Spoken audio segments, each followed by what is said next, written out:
Ating talakayin ang sistema at balangkas ng pamahalaang kolonyal ng mga Hapones. Simulan natin with our Arpan song.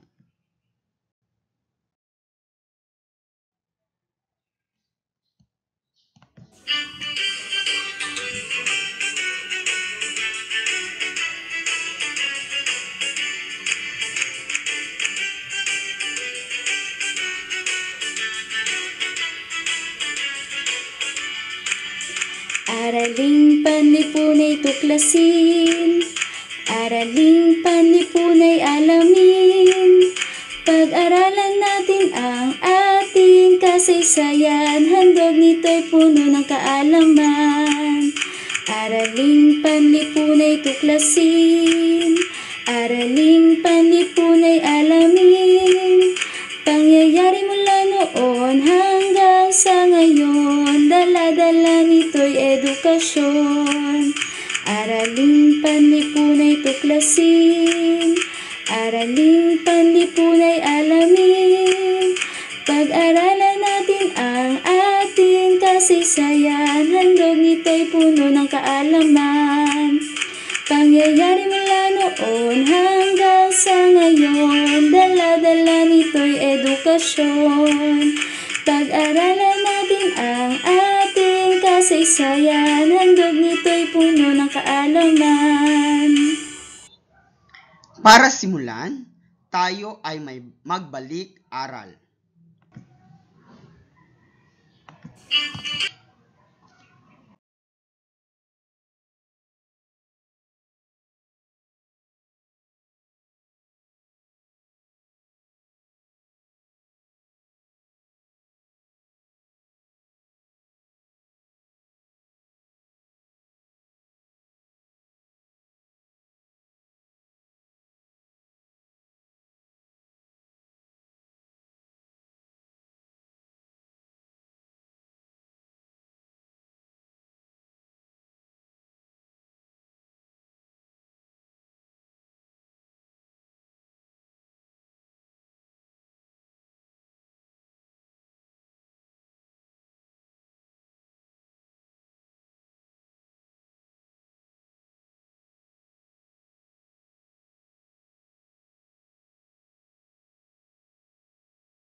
Tukuyin ang mga sumusunod kung ito ba ay tama o mali. Number 1. Lumaki ang populasyon ng Hapon at kailangan ng mas malaking teritoryo. Sagot, tama. Pangalawa, ang bansang Hapon ay naghahanap ng makukuhanan ng mga yaman tulad ng ginto upang gamitin sa paggawa ng mga makabagong teknolohiya. Ito ay tama.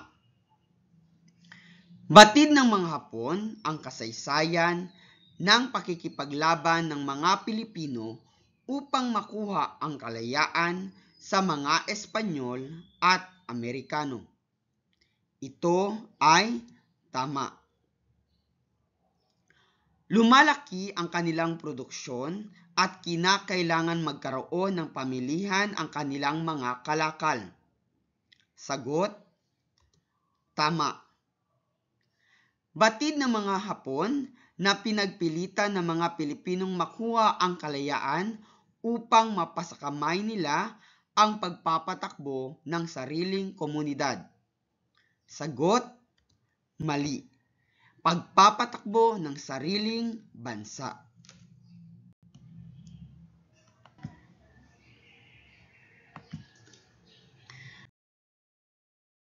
Pag-aralan ang larawan. Ano ang inyong napapansin? Kung nakikita ninyo, ay parang puppet ang lalaki na kinokontrol ng dalawang kamay. Ganito maituturing ang bansang Pilipinas nung panahon ng pamahalaang Hapon. Ito ay taliwas sa pinapahayag ng mga Hapones ng kanilang layunin na palayain ang Pilipinas mula sa mga Amerikano sa ilalim ng programang Pilipinas para sa Pilipino. Alinsunod daw ito sa mithiin na ang Asya ay para sa mga Asyano upang mabuo ang tinatawag na Greater East Asia Co-Prosperity Sphere. Ngayong araw, ating tatalakayin ang sistema at balangkas ng pamahalang kolonyal ng Hapones sa ating bansa. Natin sa Philippine Executive Commission. Ito ay tinatag ang isang probisyonal na pamahalaan na tinatawag na Executive Commission na itinatag noong Enero 23, 1942. Ang estruktura at matataas na administrador nito ay dapat aprubahan ng Hapones. Si George B. Vargas ang kalihim na tagapagpaganap ni Quezon bago ang digmaan. Ang itinalagang pangulo ng komisyong ito. Inaasahang susunod si Vargas sa lahat ng utos ng pinuno ng Imperial Japanese Forces. Ang komisyon ay binubuo ng 6 na departamentong pinamumunuan ng isang commissioner.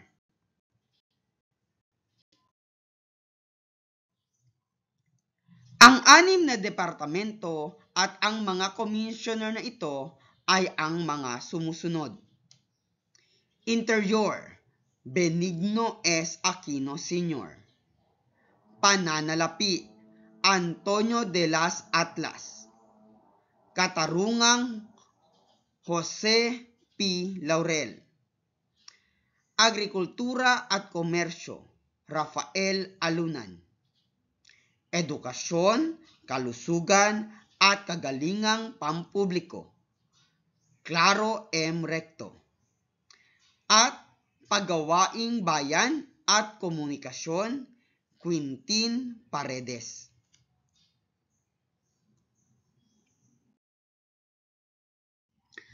Kalibapi. Ang bagong saligang batas ay pinagtibay na mga kasapi ng PCPI sa balkonahe ng Metropolitan Waterworks Building sa Arroceros, Maynila. Ipinagtibay ito ng pangkalatang asembleya na tinatawag na Kapisanan sa Paglilingkod ng Bagong Pilipinas o Kalibapi. Ang Kalibapi ang tanging partidong politikal na pinahintulutan sa panahong ito. Isinusulong ng partido ang pakikipagmabutihan o kolaborasyon sa mga Hapones.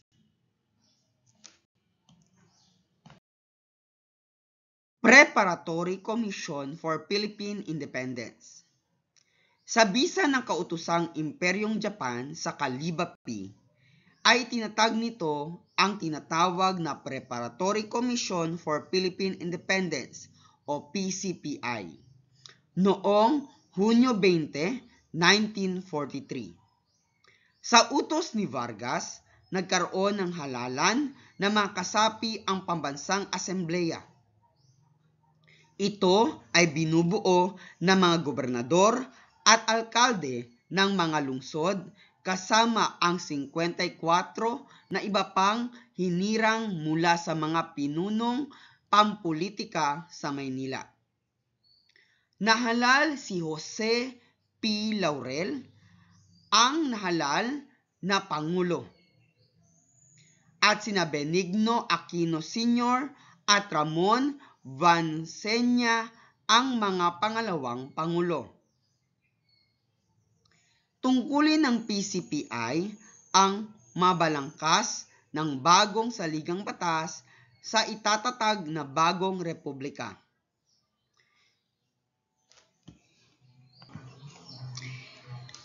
Kahit meron na tayong saligang batas sa panahon ng Commonwealth na saligang batas ng 1935, nais ng mga Hapon na gumawa tayo ng panibagong saligang batas upang mabangago ang balangkas o sistema ng ating pamahalaan at mas madaling makontrol ito ng mga Hapones.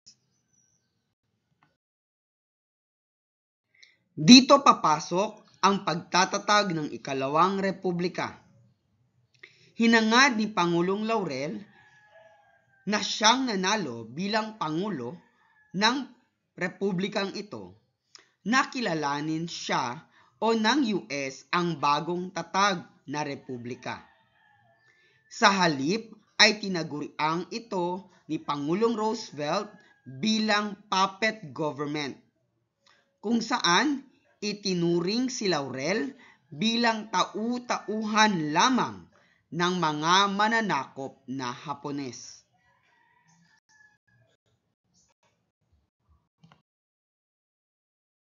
Sa bagong republika, pinalaganap ng mga Hapones ang kanilang wika at kultura.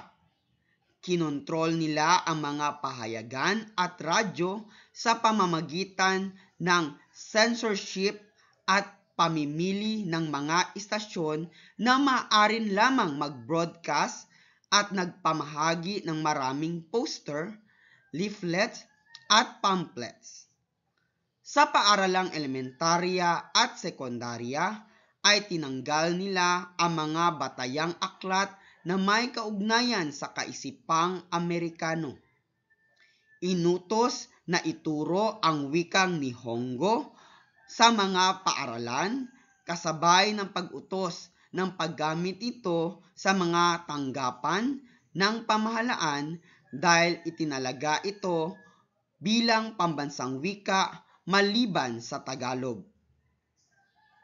Iginiit din ang paggamit ng perang Hapones na tinatawag ng mga Pilipino na Mickey Mouse money dahil kinakailangan ng napakarami nito upang makabili lamang ng bigas o iba pang bilihin.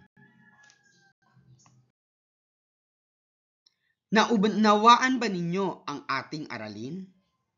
Sagutin natin ang mga sumusunod. Paano natin mailalarawan ang Pilipinas sa pamumuno ng mga Hapones? Kung ang sagot ninyo ay parang puppet, kayo ay tama. Sino ang nahalal na Pangulo sa panahon ng Hapones? Kung ang sagot ninyo ay si Pangulong Laurel, kayo ay tama. Bakit gusto ng mga Hapones ng bagong republika? Kung ang sagot ninyo upang makontrol ang panibagong pamahalaan ng mas madali, kayo ay tama.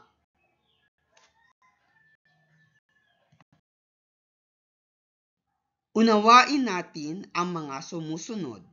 Tukuyin ang mga sumusunod kung ito ba ay tama o mali. Una, sinundan ng Kalibapi ang propaganda ng Japan sang-ayon sa Greater East Asia Co-Prosperity Sphere sa pagtataguyod ng Pilipinas para sa Pilipino. Sagot, tama.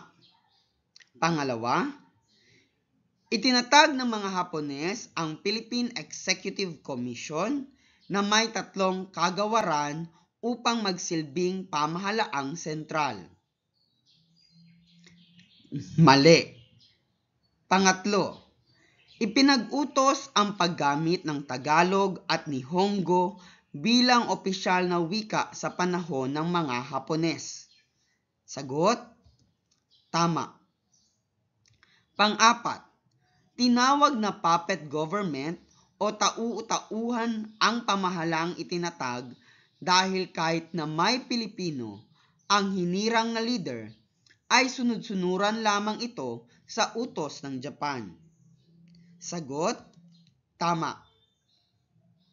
Naging malaya mula sa pagbabantay ng mga opisyal na Hapones ang mga pahayagan upang maghikayat ang mga manunulat na mag-ambag ng kanilang mga sanaysay ukol sa pagtatatag ng bagong Pilipinas.